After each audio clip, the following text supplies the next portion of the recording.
What's going on, everybody? Welcome back to Simple Sports Hub, where we talk all things Washington Commanders football. Today was Burgundy and Gold Scrimmage Day, and there was some sightings of AP and Terry, man. Let's talk about it.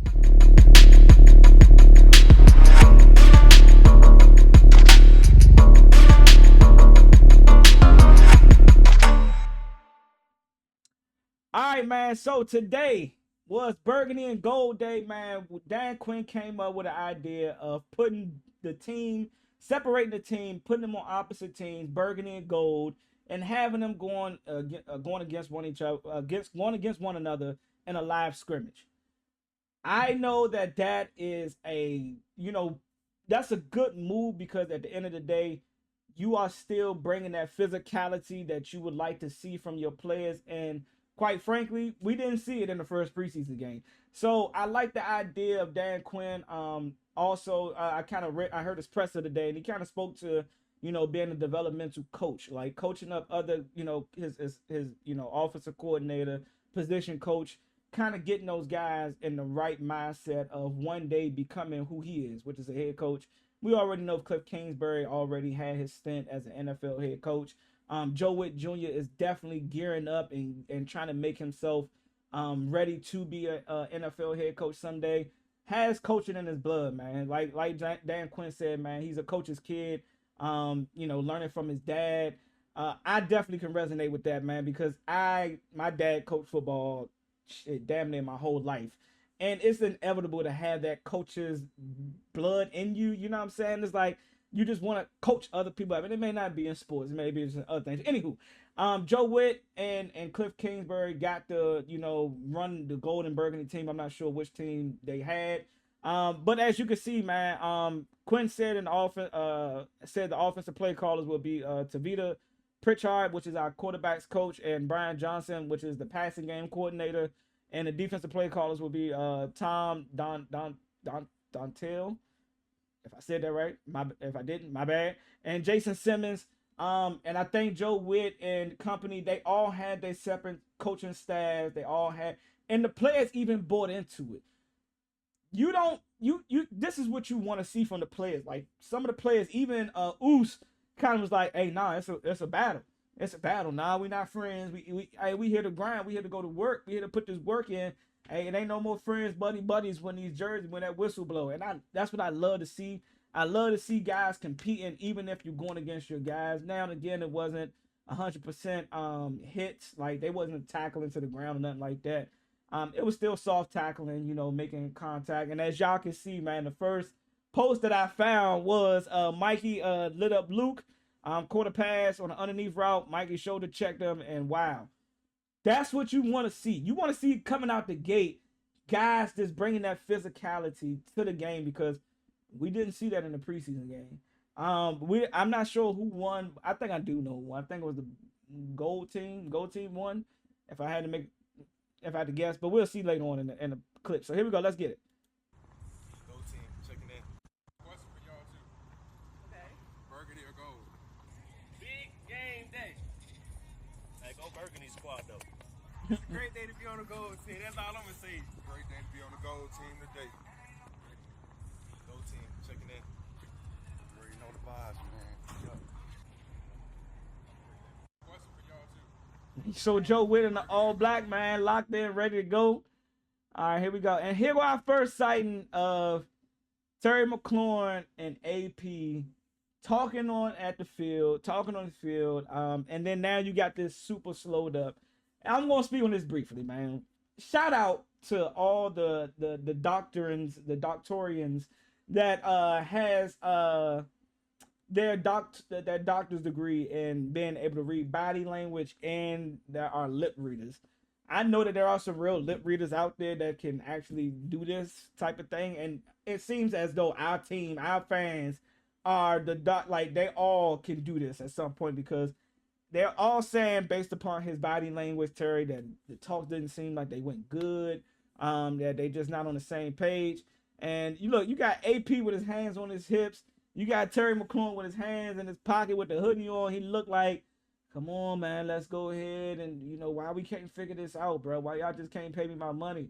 And it's like at the end of the day, man, like do we really know what they were saying in this conversation? Are we just, we're just, hungry and we're just hungry to hear some type of news or to hear or to know what it was that was said. So it's gonna be a lot of speculations. I've already seen some of the wild shit we come with up as fans and tuning into seeing this moment right here and trying to speculate what it is they said. Like it's crazy, but I'm still at the moment like, hey man, I do think that they work out this deal before week 1. I know I was wrong about my other picks and times of things like that when he was gonna sign and didn't happen. But hey man, this thing can really go till week 1. It can maybe go after week 1.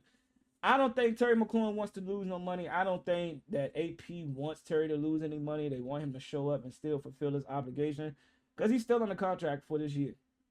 He's still on the contract. Now, if he shows up or if if he's standing on business, like Drewski say, standing on business and he don't play, then we got to deal with it, man. And then other things need to happen. But I don't know what to look at this. I don't know what to get from this. It looks like, yes, Terry is like upset. It does look like he's frustrated. And that's right. He's rightfully so. It's like, man, I done put in all this work with this team. You just got here, and now you tell me I got to reprove myself and my worth to y'all. Hey, Terry, I'm sorry to say, bro, that's part of the business, man. That's like you got AP coming in from the outside. He wasn't tied in with the old regime and what you've given this organization for the last 6 years that you've been here with us, and with other other guys like other general managers and owners and coaches. He wasn't a part of that, man, so he's not obligated to fulfill your request at the number that you 100% want to say. But anywho, we still on the Terry McLaurin watch. Everybody is. Every time Bleacher Report goes off, I'm checking it. I'm trying to make sure, because if I gotta run back downstairs or if I gotta drop the news, I'm ready to go. All right, here we go. Quinn said he felt he felt the energy from the coaches because of today's practice. To see the excitement from them, that's what I was most excited for. Quinn said they would work situations in the second and fourth quarter. Like I said, man, every coach, he divided up the coaches and he stepped away and let them run the scrimmage. Also, and it's building them up, man. It's building up our coaches for future, positions or opportunities to become head coaches of other teams. That's part of the business, man. If you have a successful franchise, you're going to lose coaches to go take that dream job, which is being an NFL head coach. So it's just inevitable, right? We don't want to see it, but here we go, man. The sides are divided. You see the guys warming up, stretching. Here go our guy, Javon Kinlaw, got his shades on. Hopefully EB from Sports Junkies ain't watching. Hopefully he ain't watching. I guess he'll probably say, but he's in pads. I'm fine with it as long as he put whatever BS he gonna come up with. We got Marshawn Lattimore throwing the gloves on. Can't play the music because we do not want to get copyrighted at all. So he rocking with the gold team. All right, Marshawn ready, locked in. Good to see. And then we got JD.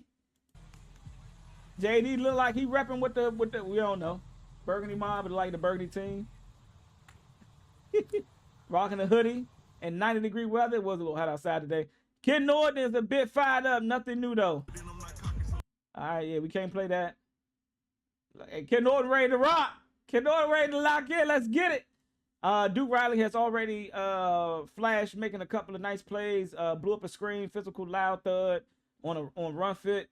And that's that veteran. We didn't see that in Dominique Hampton. I mean, I watched the game. I know y'all watched the game. We just did not see this guy show up. And again, I'm just going to preface by saying this. I think he's more of a middle safety than he is a converted linebacker. That's just me. But obviously, he didn't work out for our mob. Wish him nothing but the best. And then here we go, man. Our number one quarterback, Jay Cinco. It's like, nah, JD. With Terry McLaurin talking to him, talking to Terry, pretty much going over. I don't know what they're talking about. We can only speculate, right? But it's good to see that these two are communicating. They still talking, which I know they probably do inside the locker room because Terry is still around. I know it was a question asked to Dan Quinn, we haven't seen Terry. Is he still in the building? And he kind of alluded to he's still around and all that kind of stuff. And that, hey man, you gotta let business take care of business. All right, let's see what we got. Commanders won today. That's the most important thing. But we just go there and compete. That's the biggest thing. Have fun with the guys, and everything we got better today. Explain that a little bit. Ultimately, why do you think this team got better? Just the competition. Every day, it gets a little rowdy sometimes, but we're just going at it. We're competing. We're all brothers at the end of the day. But we always talk about good on good plays. We make a play, they make a play. That's how you build a good team. I mean, you look good out there. You looked fast. Kind of explain from your perspective how you felt. I feel good, man. My speed is an asset, and I'm just trying to use it. And I know that's gonna help me get open on plays, and I'm just trying to attack. I mean, being an offensive guy, having a goose egg on that scoreboard, does that sting a little bit? Oh yeah, always. You got to get in the box. As the offensive guy, but it happens. Defense, they just had our number today, but that's how we got a good team when we go back and forth like that. Are you mentally prepared for this Gold team to talk some smack for the next couple of days? They already talked to smack. It was all Gold team guys around my locker too, so I know I'm gonna hear it for at least a week. So. Is that the fun aspect of just kind of the inner competitiveness? You're ultimately a team, but still, the little trash talking, that's a fun layer, isn't it? Yeah, for sure. That builds brotherhood as well. Get to joke around with the guys, and it's all love at the end of the day. And I know he couldn't say what we all want to say. They were shit talking. They're gonna be popping their shit all week as they should. So Jalen Lane was on the Gold team, and it looked like he took an L. It was reported that the Gold team couldn't find the end zone. And again, like I always say, during training camp, it's always tricky, right? Because if you're an offensive person and you like the offense and you rooting for the offensive players to get the best of the defense, what does that really say about the defense if they getting dog walked? You know what I'm saying? All practice. And vice versa. If the defense getting the best offense, dang, man, what's going to happen with our offense? We need Terry back. All these things start to, bring up conversations, right? And again, like Jalen said, man, they got our number, shout out to them. But that does speak volumes to, we got some dog-ass, players on this team that want to compete. And Dan Quinn putting them in competition during training camp is only going to build them mentally. The rookies, the guys that's on the second unit that played fucking horrible. The first preseason game against the Patriots, the starters. Hey, we going live against Cincinnati next week. Hey, the starters gonna be playing. I'm trying to get y'all mentally locked in. That's what that's doing. Mentally locking them in. Like, hey, y'all know we back in season, right? We back in grind mode. We back in physicality need to be presented at every snap of the ball. We need to be physical. So seeing this and having them go through, and regardless of who won or lost, I just want to see competition. So if somebody got shut out, that's cool. Got some good work in. It was a good. Let's see what Jeremy Nichols said. Good. I think we got some good work in. It was a good change of pace, good change of practice. It was fun to compete against the guys. We came up short, but it's all good. I mean, how badly does that sting? Because I know there's bragging rights here. It is. They got T-shirts. They're going to be talking all week, but it's all good. We get them back. Explain kind of the chippiness, the trash talking. I mean, that's always a fun layer, right? Yeah, I mean, it's just when we out there battling, especially with each other, it's just the competitive nature. We all at the highest level, so, it can't get a little chippiness, and that's why we're here. We play with that little edge, and that's what makes it fun, and that's what makes it competitive. Ultimately, how did this team get better today? Just as a unit, all of us competing. I think we got 1% better. We got something to look at. We got something to get better at, though. And we'll just continue to watch the tape and continue to get better. How do you think it went? Shout out to Jeremy Nichols, man. Like I say, man, competition, man. Continue to get better on both sides of the football, man. That's all you want to continue to hear. I mean, how about Ken Law? Man, that's what we do. It was a good one, though. We came out, competed, had fun. So I was proud of the way we worked as a team, I mean, how about that Burgundy team, a big old goose egg on the scoreboard? Tell me about it. It's all right. We all got some things we need to clean up, but that was the goal today. You know what I mean? We came, showed out, did our thing. Ultimately, collectively, how did this team get better today?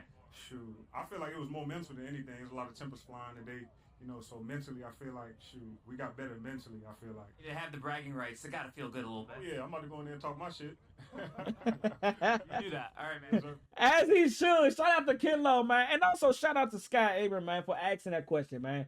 How did the team get better today, man? And that's like what you wanted to, like, a question. That's a great question to some the scrimmage up to on today's practice. It's like, how did y'all get better, man? As y'all can see, man, Gold team flexing their t-shirts, and they gonna be in the locker room talking their shit as they should. Actually, it should have been losers gotta take winners out to dinner, man. Run that tab up, Slim. Everybody put their card in the middle. Let's go ahead and run it up, man. Let's feast. But that's definitely good. Here go one. I think it was like 1 or 2 clips. Sam Hartman. Oh, wait a minute. Let's cut that sound off. We are not trying to get copyrighted. Sam Hartman. He should have did a lot of this last week, but score for the TD. I see you, Hartman. And then we got here pitch option. I think he pitched that thing a little early, don't y'all? C-Rod. C-Rod with the TD.